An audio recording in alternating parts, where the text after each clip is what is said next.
gon' save me. My God gon' save me. Jesus Christ in my heart, and the Holy Spirit's with me. I'm walking in the valley of the shadow of death. I will fear no evil. I will fear no evil.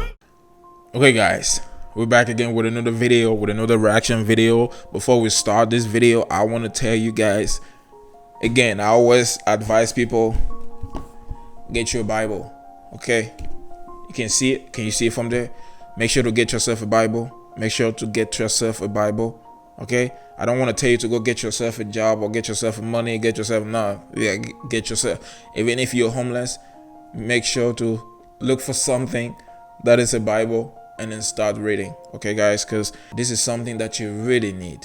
Okay, guys, to move forward in life. This is going to change your life. This thing right here changed my life. Like running from Hollywood, this helped me to run from Hollywood.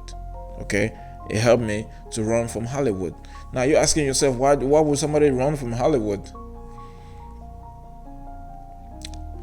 Well, don't you hear all this stuff that happened in Hollywood? You want to be one of those people that end up missing. Okay, seem to traumatize and monetize and traumatize, or traumatize and monetize. That's what happens in Hollywood. People end up missing. People end up dying from drugs. People end up going crazy. Okay, guys, put God first. God is everything. Yeah, I mean, now let's get into it. Make sure you hit that subscribe button. Subscribe to this channel. What is the channel's name? What is the channel's name? What is the channel's name? The channel's name is Spill Today. Spill Today. Yo, Spill. Okay. I know the video about Diddy. All right, let's get it. I want to watch it. You guys want to watch it? Comment below what you guys think about these videos, guys. All these videos that I'm making. Comment below. I know you hate when I'm talking. You just want to watch the video, but I'm here talking. There has been negative propaganda put out about me that's not true. But I also understand Puff's perspective, because I know what it's like to have my man. Puff called that Drake. Puff on Drake. I understand that. What I'm doing right here, I ain't really trying to get into that with you. This ain't for us. I got something going on already. Well, who are you hanging out with? Are you hanging out with Diddy? What are you doing?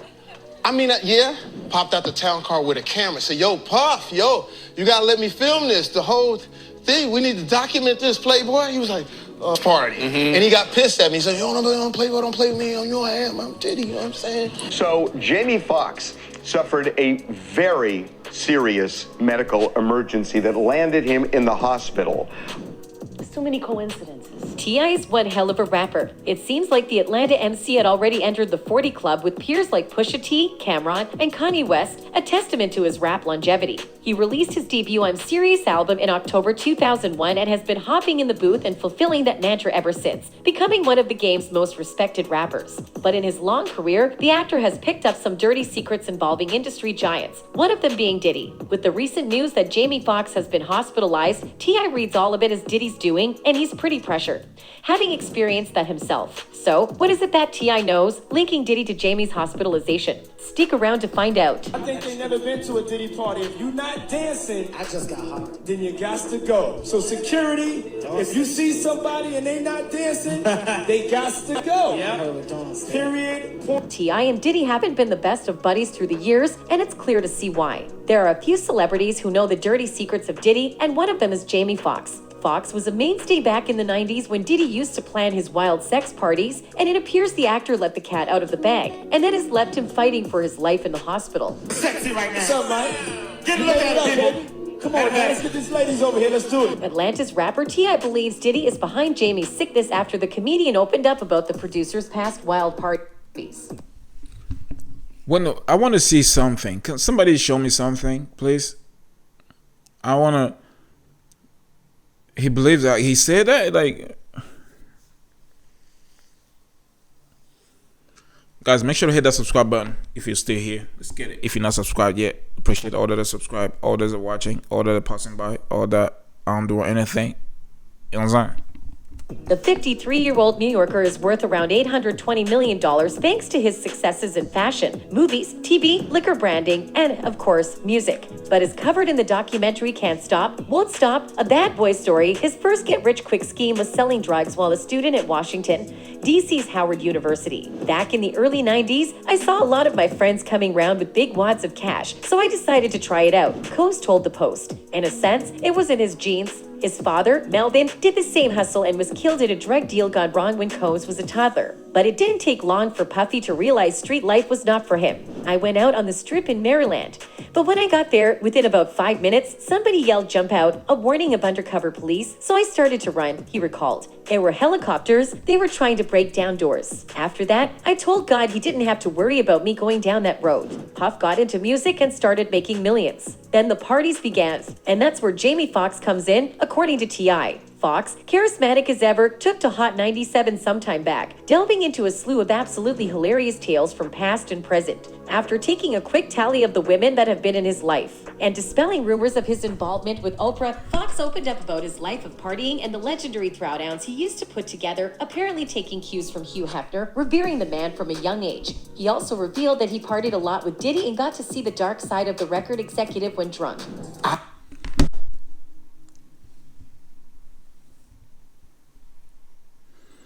I don't know, man. I don't know. I don't know what to say.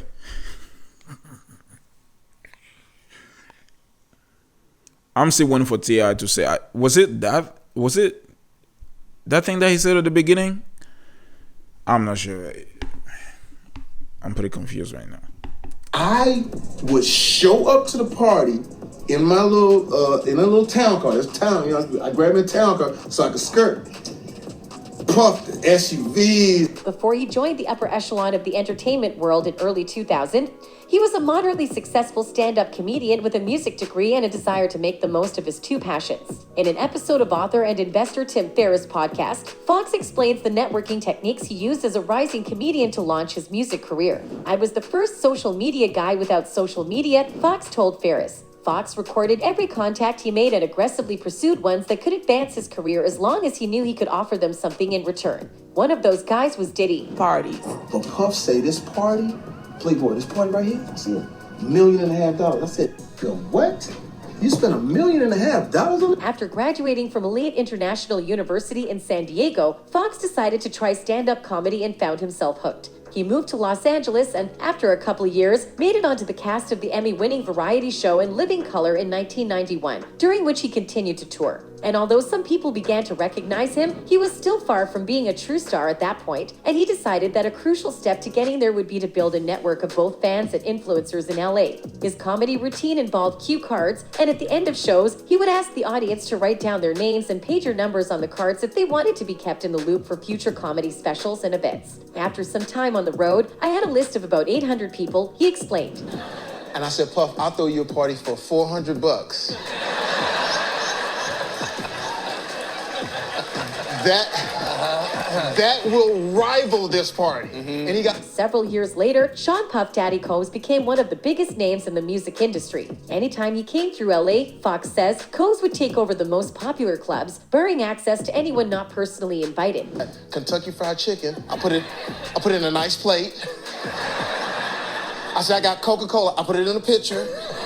We're at $208 and we are killing it right. After the actor released his debut R&B album in 1994 to little fanfare, he decided that acquiring Combs and his circle could open some doors. He started following Combs' entourage anytime he rolled through LA to try to weasel his way into one of his parties. Since this was long before the era of highly portable cameras, let alone camera phones, Foxx decided he could try adding value to Combs' party as a cameraman. One day, he followed Combs to a club and asked him at the entrance, giant VHS camera in hand, "Yo, Puff, can I record?" Combs recognized him as the guy from In Living Color and decided to make him his personal videographer for the night. Foxx's scheme worked, and Combs called him to film more parties over the years. And I was trying to get in music at that time, so I would throw parties for a reason, because Puff was so famous for music. It is during these parties that he learned, witnessed, and experienced what T.I. believes has gotten him bedridden. Puff and Tupac was like a couple, seemed like to me. It was just a lot of weird shit going on, you know what I'm saying? The vibes ain't there. I guess that's what Tupac was talking about. In 2001, Foxx was filming one of Combs' parties in Philadelphia. He says when Combs took him aside and said, "Yo, money, you know how much this party cost?"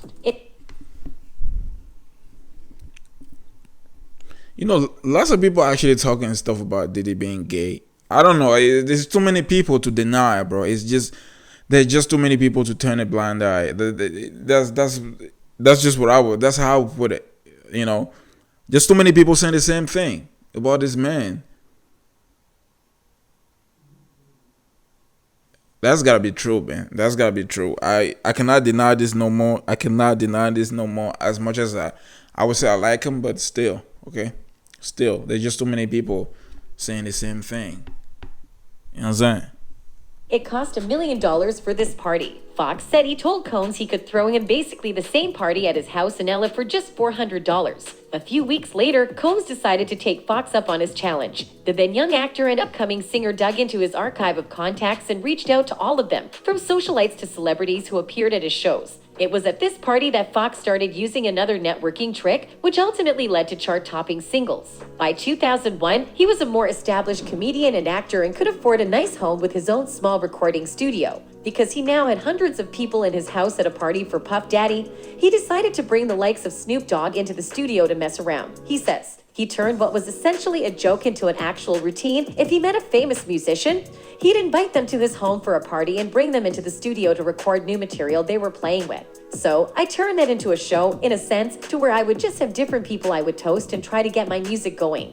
He narrates, I had engineers from all over the city dialing in so that when real artists come, they don't think this is just some comedian fucking around. One of these musicians turned out to be Kanye West, who had a successful production career and was planning his debut album as a rapper in 2003. Foxx's buddy Brayon Prescott, a music executive, put them in touch. West and Foxx went into the studio, where the Through the Wire hitmaker told him he had a song he was working on with the rapper Twisted that he thought he could sing over. West sang the chorus to the song that would become slow jams, and Foxx started singing it as he would in a traditional R&B song. And he says, "What the fuck are you doing?" Foxx narrates, after debating the merits of R&B vocals, he decided to play by West's rules and appeared in the final version of the song. Foxx says that he wasn't paying close attention to the song's reception since he didn't like how his vocals turned out. After the single was released that December, his friend told him, "Remember that song you said was whack? It's #1 in the country." Of course, Foxx could be exaggerating his cavalier attitude to the song for dramatic effect, but he says he had never expected it to be the one that convinced the public he could be more than a comedian.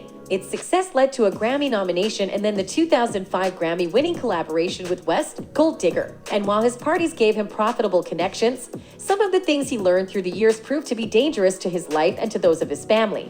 Stop. Then he was like, yo, so when we gonna get the chance to, to kick it, like we can just hang out. We gotta kick it. This is Puff. Okay. He telling me we gotta kick it. And he was like, yo, why don't we go shopping? I mean, I pay for it. And I was like, And it's not only a danger to Foxx. Back in 2014, Puff allegedly got into an altercation with Drake over the 0 to 100 beat. But it was only the latest in a string of incidents where Diddy got a little too turned up at the club, and things got messy. The man is a mess when drunk. One of the weirdest rumor-fueled stories that emerged was whatever the hell happened between Diddy and J. Cole at the Ciroc Amaretto launch party via the after-party at the PhD at Dream downtown in New York City. The story goes like this. A visibly drunk Diddy tried to confront Kendrick Lamar and pour a drink on him at the party because he was upset at Kendrick's King of New York line from Control, which had dropped a few weeks prior. For whatever reason, Cole tried to intervene on Kendrick's behalf but ended up in an altercation with Puffy himself and eventually got kicked out. The rumor mill was in full swing from there. A few months later, in October, Cole and Diddy got together and made light of the incident in a video and appeared to be on good terms. But still, does Puffy really believe there's such a thing as a King of New York anymore? Hold up!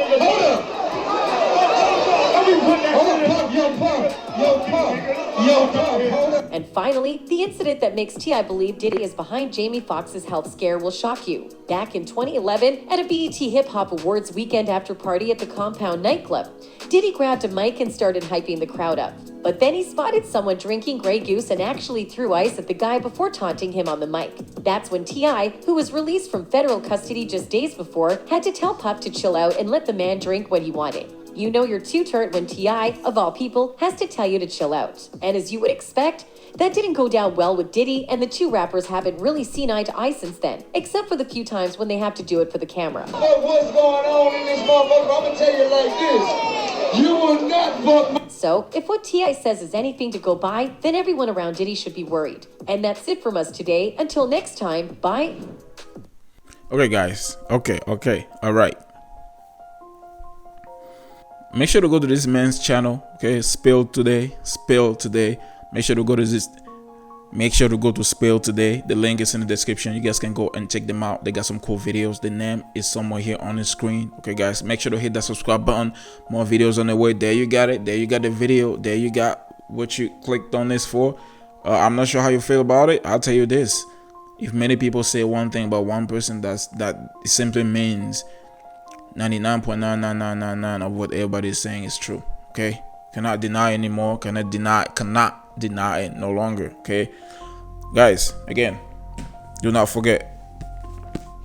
Go get you a Bible. Get yourself a Bible. Get yourself a Bible. Get yourself a Bible. It's gonna save your life. You want to be saved? Not save your life. Okay. The thing with Hollywood is like everybody want to be self-worshipped. Okay, everybody want is that's what Hollywood was made for. Hollywood was made by Satan to be self-worshipped. Okay, so people,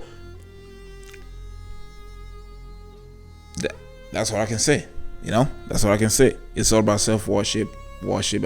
It's all about the I, me. That's all Hollywood is all about. Catch you next time. Make sure you hit that subscribe button again. Click the link at the top of the comment. Go to Spotify. Stream my song. I am out. Stream my songs. I am out for today. Yeah. Catch you next time. I gon' save me.